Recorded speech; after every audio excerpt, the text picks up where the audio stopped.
Shalom pemirsa, kita bertemu kembali dalam acara inspirasi dan motivasi.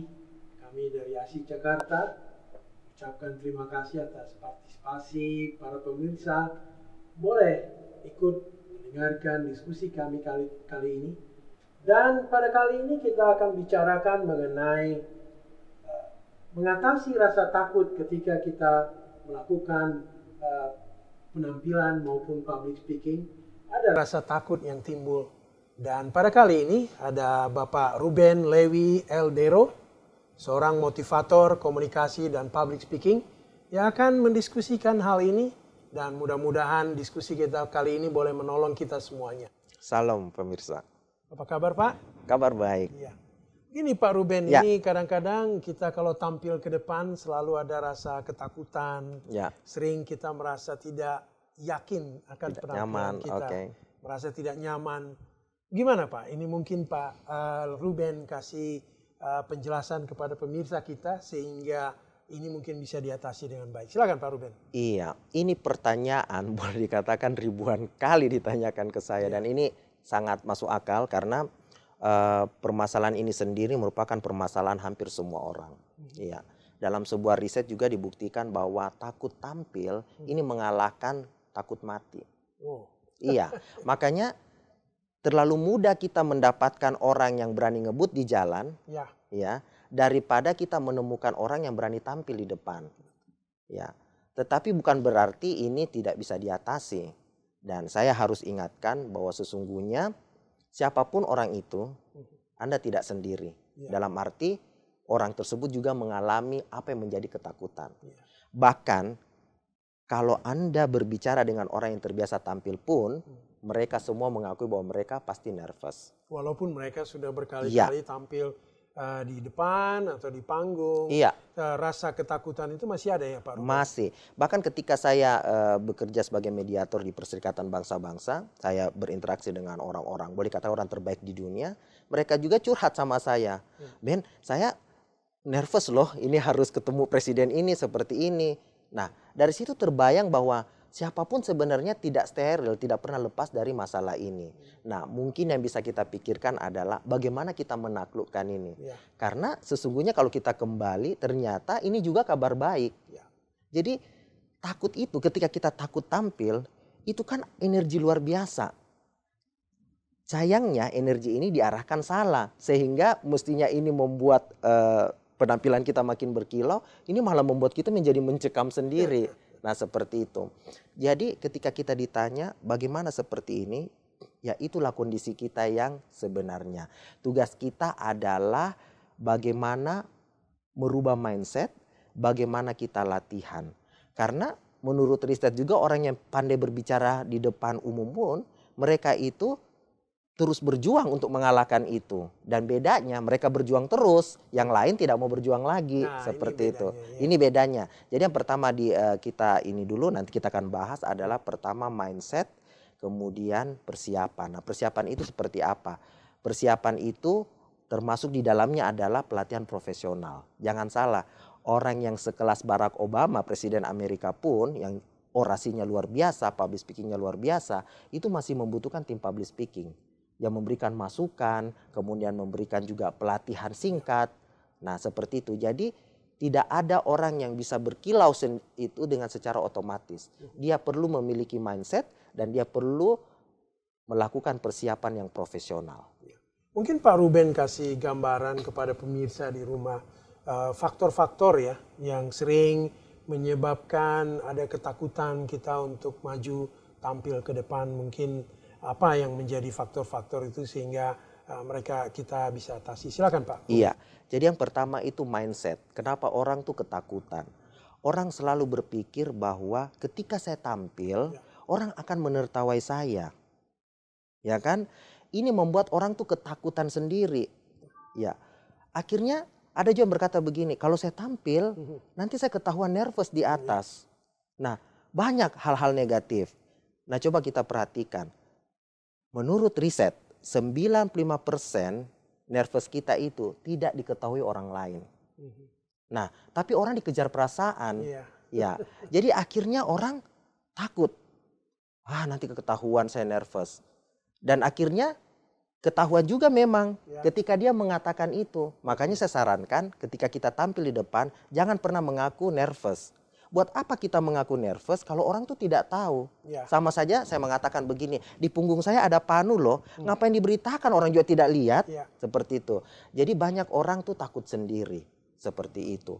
Nah kemudian banyak orang tidak paham bahwa di dalam ilmu public speaking, ketika kita berbicara, kita adalah raja. Karena kita adalah raja, orang lain patut mendengar kita. Mereka tidak berhak menertawai kita. Itulah sebabnya mengapa ketika kita berbicara di depan orang profesional, tingkat risikonya lebih rendah dibandingkan orang yang tidak tahu apa-apa. Kenapa? Karena orang profesional memahami hakikat ini. Bahwa ketika orang berbicara saya harus menghormati. Ya. Beda dengan orang yang tidak memahami. Makanya kalau kita tampil di gereja misalnya dan maaf kata saya harus bilang di jemaat itu mungkin tidak memahami public speaking. Yang ada ketika orang melakukan kesalahan dia akan tertawa. Nah seperti itu. Jadi kita harus ingat. Itulah sebabnya kenapa saya ketika tampil saya percaya diri. Kenapa? Karena saya mengatakan bahwa saya adalah raja. Saya harus didengar. Begitu juga ketika orang lain berbicara. Saya harus menganggap dia raja, saya harus mendengar. Tidak ada alasan buat saya untuk menertawai. Apalagi menganggapnya rendah. Nah kalau mindset ini kita punyai, maka kita akan percaya diri. Dan yang perlu kita ingat bahwa ketika kita tampil di depan umum, ya, ketika kita menjadi diri sendiri, itu akan membuat kita berkualitas tinggi. Banyak Pak ya, kesalahan orang tidak berani karena membandingkan dirinya dengan orang lain. Misalnya, saya tidak seperti artis ini, Ya. saya tidak seperti pembicara ini. Ngapain kita harus jadi seperti dia? Sementara Tuhan mengatakan diri kita ini unik dan kita punya kelebihan yang tidak dimiliki orang lain. Nah, dalam ilmu public speaking sendiri ini yang membawa kabar baik. Bahwa nilai-nilai public speaking, nilai-nilai komunikasi itu banyak sekali yang bersesuaian dengan ajaran-ajaran Alkitab. Ya kan, bahwa kita ini unik. Ya kalau kita ini tidak berharga, tentu Yesus tidak mati untuk kita. Betul. Nah itulah sebabnya kita jangan ragu untuk tampil. Nah bagaimana kalau kita tampil ada yang tertawa? Ketahuan bahwa kualitas Anda tinggi, kualitas orang yang tertawa itu tidak tinggi. Nah ini yang membuat kita semangat untuk berani tampil apapun diri kita. Dan ingat, harus menjadi diri sendiri. Menjadi diri sendiri itu lebih mudah, menjadi orang lain itu menguras sumber daya. Dan yang paling penting juga, kita harus persiapan. Persiapan ini dalam arti kita harus belajar untuk otak kiri kita harus berbaur dengan orang lain untuk otak kanan kita, sehingga pada waktu kita tampil kita tidak pernah blank. Karena kita sudah menguasai persiapan dengan bagus. Dan yang paling penting juga saya harus sebutkan karena kita berada di era global sekarang adalah pelatihan public speaking. Nah seperti ini kabar baiknya karena ASI juga membuka ya pelatihan public speaking. Karena di era zaman sekarang yang namanya tampil di depan umum itu beda dengan dulu. Kalau dulu kita tampil cukup berani ya kan itu udah lebih dari cukup. Tapi kalau di era global seperti sekarang tampil itu menjadi lebih rumit. Rumitnya kenapa? Karena kita berhadapan dengan media. Ya kan, kita berhadapan dengan wartawan, kita berhadapan di radio, dan semua studio itu punya aturan. Bayangkanlah kalau misalnya kita tampil di TV atau tampil di radio dengan modal percaya diri saja, maka hancurlah citra kita ini. Jadi itulah sebabnya kita bersyukur karena kita diberi akal budi oleh Tuhan untuk belajar. Makanya Tuhan mengatakan, sembahlah Tuhan Allahmu dengan segenap akal budimu. Betul. Nah dengan akal budi inilah modal yang paling besar untuk kita berani tampil di depan umum.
Luar biasa Pak Ruben. Ya. Jadi Pak Ruben ini kalau kita pikirkan ada juga pemikiran orang bahwa kalau dia itu pintar maka public speakingnya akan bagus.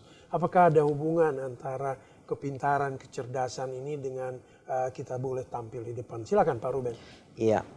Dalam dunia public speaking sama dengan dunia real. Ya. Selalu dikelilingi mitos. Ya. Nah, salah satu mitos yang banyak dipercaya orang dan ini juga banyak terjadi di gereja ya, bahwa ketika orang pintar maka public speakingnya pasti bagus. Padahal sebenarnya tidak ada kaitan. Karena kepintaran itu cuma menunjang tetapi bukan yang utama. Karena public speaking sendiri itu adalah ilmu berbagi ide. Jadi yang dipertanyakan bukan sepintar apa, tapi apakah Anda mempunyai ide? Nah, orang yang pintar juga ketika dia hendak mempelajari public speaking itu justru penampilannya jadi aneh. Tetapi orang yang dianggap bodoh tetapi dia mau belajar, kemudian dia tampil apa adanya, itulah yang berkilau. Nah, apalagi dunia era global sekarang yang dimana kita dikelilingi arus informasi tiada batas, orang akan makin tahu konsep yang benar itu seperti apa. Ide kita yang dulu hanya didengar di rumah, didengar di gereja, sekarang dunia bisa mendengar. Seperti itu. Jadi dengan demikian kita bisa tampil apa adanya. Ya kan, tanpa harus repot memikirkan sepintar apa diri saya, secakep apa penampilan saya. Bukan itu tidak penting, tetapi itu menjadi urutan keberapa yang bukan menjadi prioritas utama. Makanya kalau kita lihat ya, misalnya di Amerika, satu contoh negara yang maju yang paling global di dunia, untuk pemilihan American Next Top Model aja kita kaget. Dulu orang memikirkan harus yang cantik. Sekarang enggak, maaf kata, finalisnya itu ada yang kulitnya belang. Kemudian ada yang wajahnya tidak proporsional. Ada yang pendek. Ada yang malah tidak bisa ngomong. Nah, mungkin orang bertanya, kok orang seperti ini bisa tembus? Itulah era global. Jadi kita tampil tidak perlu pinter. Yang dibutuhkan adalah kejujuran untuk tampil apa adanya. Nah, saya kenapa percaya diri tampil? Karena saya menyadari diri saya sebagai pribadi yang berharga. Saya punya kekurangan iya, tapi saya juga punya kelebihan. Saya minta kepada Tuhan ide dan itulah modal saya berbicara. Jadi saya tidak perlu repot memikirkan apakah Ruben itu ganteng? Apakah Ruben itu bagaimana bentuk tubuhnya? Bukan itu. Yang kita ingin tampilkan adalah ide kita di hadapan dunia. Ini yang perlu. Jadi kepintaran itu hanya faktor penunjang. Tetapi bisa juga dimanfaatin kalau memang kita memahami, meletakkan pada tempatnya. Tapi yang jelas itu bukan yang utama. Dan kadang-kadang memang tidak terkait. Karena banyak orang yang dianggap bodoh justru menjadi orator yang ulung. Terima kasih Pak Ruben. Mungkin juga kita perlu tahu Pak ini ya. Apa sebelum kita tampil, maju ke depan, apa sih yang harus perlu dengan teliti kita perhatikan? Iya. Pertama adalah persiapan udah pasti. Ya, persiapan dalam arti kita jangan seperti orang lain yang siap asal siap. Seperti itu. Jawab asal jawab. Karena komunikasi yang bagus, pembicaraan yang bagus adalah ketika dia memberi jawaban yang bagus. Jawaban itu timbul bukan sekedar memberi jawaban, tetapi mempertanyakan jawaban. Nah, mempertanyakan jawaban ini artinya kita mencari jawaban yang terbaik. Dan itu tidak bisa lepas dari apa yang disebut persiapan. Makanya saya waktu melihat orang-orang top dunia bekerja, saya melihat mereka itu persiapan itu harga mati. Bahkan saya pernah lihat salah satu presenter top di dunia ketika sebelum tampil, karena di tempat itu tidak memungkinkan untuk latihan di studio, mereka berlatih di balik bunga-bunga. Bayangkan, ini orang berkelas dunia loh. Karena dia berpikir perlu latihan. Bahkan ada yang seperti berpantomim. Padahal ini udah berkualitas, dia penyiar radio berkualitas. Karena mereka melatih vokal. Seperti itu. Nah, bayangkan. Ini yang sering terlupakan. Jadi kalau memang ingin tampil di depan, jangan melupakan itu persiapan. Persiapan dan persiapan. Nah, setelah kita siap, bagaimana ketika kita di atas? Nah, ini lagi. Banyak yang bertanya, Kak Ruben, gimana ketika kita tampil udah siap nih tiba-tiba blank. Kita tiba-tiba takut. Sekali lagi, kita takut di panggung bukan berarti dunia ini kiamat. Orang-orang top di dunia pun merasakan hal yang sama. Bedanya, ini bedanya. orang top dia sanggup mengubah energi negatif itu menjadi positif. Ya. Sementara kita tidak sanggup karena mungkin wawasan kita tidak luas. Yang kita lakukan kita terpaku dan stres. Padahal sebenarnya ada cara untuk mengubah. Nah contohnya, pada waktu kita ketakutan itu tubuh kita sebenarnya tegang. Ya. Nah tegang. Tegang ini harus disalurkan. Nah caranya apa? Kita boleh memegang sesuatu sebagai sasaran penyaluran energi. Makanya paling bagus kalau misalnya Anda tampil di di MC, Anda memegang kertas seperti itu. Kemudian energi negatif berupa ketakutan itu jangan sampai ketahuan orang. Ya. Nah, bagaimana supaya tidak ketahuan orang? Nah, ini saya mau kasih tip. Ketika kita berbicara, banyak orang berbicara pakai otot dada. Oh. Nah, ya. seperti itu, bukan otot perut. Ya. Nah, kita ini berbicara pakai otot perut. Betul. Jadi walaupun kita takut tidak terlihat. Kenapa? Karena kebanyakan orang ketika dia ketakutan, ketika dia merasa nervous, yang sesak tuh dada.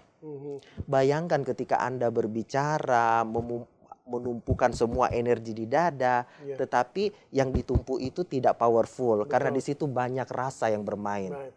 Makanya orang kalau misalnya dia nervous terus disuruh berbicara pakai suara dada karena mungkin belum latihan public speaking ya, ketahuan banget nervousnya. Misalnya, ya seperti ini. Itu karena dia menumpukan. Tetapi jadi ini dada ini areal emosi sebenarnya. Nah kalau ini powerful. Jadi walaupun kita nervous tidak terpengaruh. Makanya coba tanya orang-orang yang jago berpublic speaking, jago yang tampil. Pada waktu Anda tampil nervous nggak? Pasti mereka bilang nervous. Kok nggak kelihatan? Ya nggak kelihatan. Karena energi nervousnya itu dia tidak alihkan ke sini, tetapi ke perut. Nah inilah perlu latihan.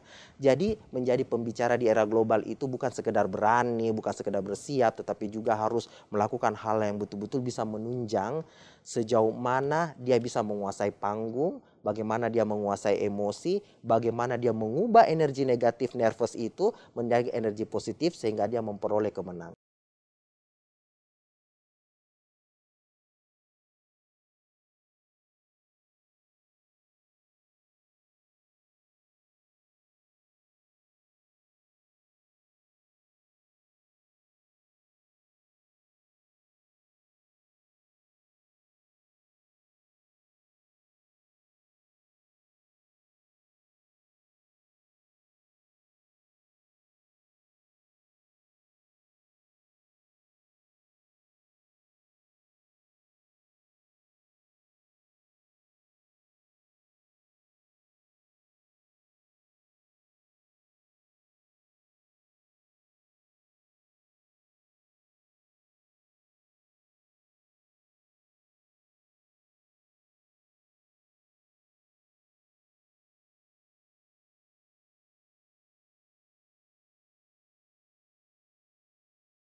Luar biasa. Pak, mungkin juga kita perlu pelajari ya supaya ini karena tampil ke depan ini menghilangkan rasa takut ini perlu latihan otak. Mungkin memanfaatkan pikiran kita. Silakan Pak. Iya. Otak itu sama dengan otot. Dia perlu dilatih. Ya. Kalau misalnya perenang untuk dia dapat juara dunia, dia perlu latihan keras ototnya. Demikian juga kalau kita ingin jadi pembicara, kita harus latih otak kita. Karena ini modal kita untuk berbicara. Nah bagaimana melatih itu? Nah ini yang kabar bagus. Semenjak di teknologi begitu maju pesat, kemudian pemetaan otak demikian detail, maka orang bisa mulai melihat bagaimana sih kerja otak itu. Nah ini juga banyak mitosnya. Orang bilang, tua itu orang gampang pikun. Padahal sebenarnya tua itu sebenarnya ya mestinya tidak pikun. Kenapa? Karena semakin orang usianya bertambah, semakin banyak latihan otak yang dia lakukan sehingga otak itu benar-benar sehat. Nah, kenapa orang bisa pikun? Karena dia tidak melakukan senam otak misalnya. Nah, karena kita berbicara ini berdasarkan kemampuan otak, kita harus melatih otak kita. Bagaimana melatih otak kita itu? Nah, begini. Kita berbicara karena kita mendapatkan informasi.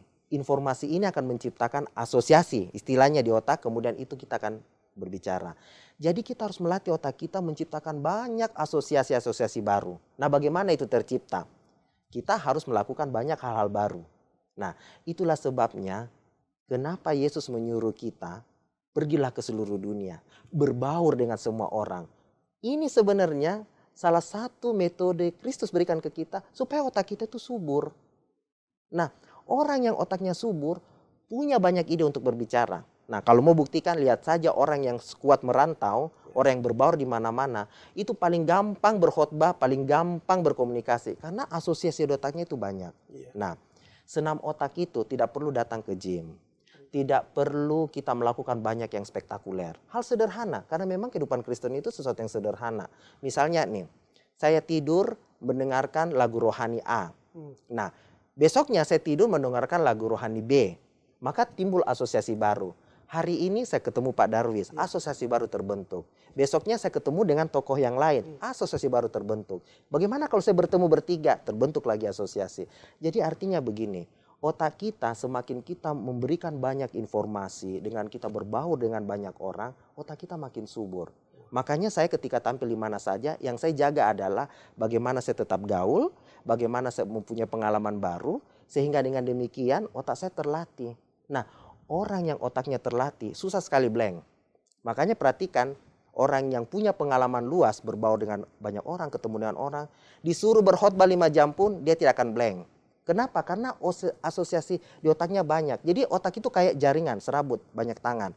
Ketika yang satu lepas, masih ada tangan yang memegang. Yang ini lepas, yang satu lagi. Yang ini lepas, ada lagi. Jadi tidak akan pernah kehabisan ide. Kurang lebih seperti itu. Luar biasa, Pak. Jadi mungkin dalam mengatasi rasa takut ini perlu pelatihan. Perlu pelatihan, segala betul. sesuatu yang sudah disampaikan oleh Pak Ruben. Mungkin kita perlu tahu keuntungannya apa ini, Pak, dalam agar kita, kalau kita bisa sanggup mengatasi rasa takut ini. Iya, keuntungan yang paling menonjol itu adalah bahwa kita bisa mengekspresikan ide kita. Orang yang bisa mengekspresikan idenya itu cenderung gampang menerima orang dan gampang diterima. Nah, berbicara soal kita gampang diterima dan gampang menerima itu jelas. Dua dunia yang langsung berpengaruh secara luar biasa. Dunia sosial dengan dunia profesional. Kalau misalnya kita berani tampil di depan, kita memiliki konsep yang bagus, kita memiliki persiapan yang bagus. Siapa sih yang mau menolak kita? Kita akan timbul sebagai pribadi yang sangat menyenangkan. Pribadi yang bisa punya daya tarik, karisma dan sebagainya. Dan itu berarti teman-teman kita akan banyak. Dan kalau teman-teman kita akan banyak, peluang bisnis akan datang. Amal juga akan bertambah. Karena otomatis kita gampang untuk menguasai orang lain. Semua program bisa berjalan lancar. Nah, bagaimana dengan dunia profesional? Dunia profesional itu kan dunia berbagi ide. Dunia mempengaruhi satu sama yang lain. Dengan kita bisa tampil di depan umum, kita gampang mempengaruhi orang lain terhadap ide kita. Jadi branding kita, citra kita sebagai pemimpin itu sangat kuat dan sangat bisa mempengaruhi orang lain. Jadi orang yang kuat public speaking itu gampang sekali mengalami promosi di tempat kerja. Makanya kalau kita perhatikan riset terbaru ya tentang mengapa pemimpin dunia itu sukses, mereka mengaku bahwa bukan karena mereka berasal dari universitas top, bukan semata-mata mereka punya IPK yang tinggi, tetapi punya kemampuan komunikasi. Makanya jangan heran juga ketika kita menemukan orang yang IPK-nya hebat dari universitas top, ternyata jadi karirnya begitu-gitu aja. Sementara ada orang yang mungkin tidak memiliki sekolah yang tinggi, tapi karirnya luar biasa. Karena itu tadi mereka belajar dan suka tampil. Contohnya menteri favorit saya ya, Ibu Susi. Ibu Susi boleh saja mengaku sekolah sampai level SMA misalnya. Tetapi jangan salah, dia memiliki banyak kemampuan untuk tampil di depan, untuk mengeluarkan ide-idenya. Dan ide-ide Ibu Susi itu luar biasa. Dia mengalahkan orang yang mengaku profesor sekalipun. Nah, inilah dampak yang luar biasa kalau kita tuh berani tampil di depan umum. Luar biasa. Pemirsa, demikian diskusi kita pada saat ini mengenai inspirasi dan motivasi dan bagaimana menghilangkan rasa takut untuk tampil ke depan. Kami berharap bahwa diskusi ini boleh membawa berkat bagi saudara dan bagi kita semua dan boleh digunakan di dalam kehidupan kita sehari-hari sehingga keberhasilan, kesuksesan boleh kita raih lagi. Untuk menutup diskusi ini, Kami akan berdoa dan kita semua berdoa yang dipimpin oleh Saudara Ruben. Silakan Pak Ruben. Iya. Kita tunduk kepala dan berdoa. Bapa kami yang bertahta dalam kerajaan sorga, kami bersyukur mempunyai Allah yang hebat seperti Engkau. Engkau mengaruniakan banyak hal dalam kehidupan kami Tuhan. Satu yang kami syukuri, yang jarang orang tahu, bahwa ketakutan dalam hidup ini adalah suatu karunia. Itu adalah pengontrol hidup kami untuk lebih berhati-hati. Bahwa kabar baiknya ada Tuhan, bahwa Engkau beri kami kekuatan untuk mengubah energi negatif menjadi energi positif. Biarlah Tuhan dengan ketakutan ini mengajari kami bahwa kami adalah manusia yang lemah. Dan ketika kami menyadari kelemahan kami datang kepadamu, maka Engkau akan mengaruniakan kami kekuatan yang luar biasa. Dengan demikian Tuhan, orang bisa melihat bahwa ada perubahan luar biasa dalam hidup kami, karena itulah mujizat yang terbesar. Dan ketika mereka melihat kekurangan kami dan kami sanggup mengubahnya menjadi kekuatan luar biasa, mereka akan bersuka cita bahwa itu bukan kuasa kami, tetapi kuasa Engkau yang telah mengaruniakan dalam hidup kami. Biarlah Tuhan apa yang kami bahas pada saat ini membuat kami lebih dekat kepadamu, lebih percaya diri untuk memperkenalkan ide-ide kami, memperkenalkan kebenaran-Mu dan memperkenalkan Engkau sebagai Allah yang luar biasa kepada dunia ini. Ampuni dosa kami, terima kami sebenarnya kami ada. Di dalam nama Yesus kami berdoa kepada Bapa di sorga. Amin. Terima kasih Pak.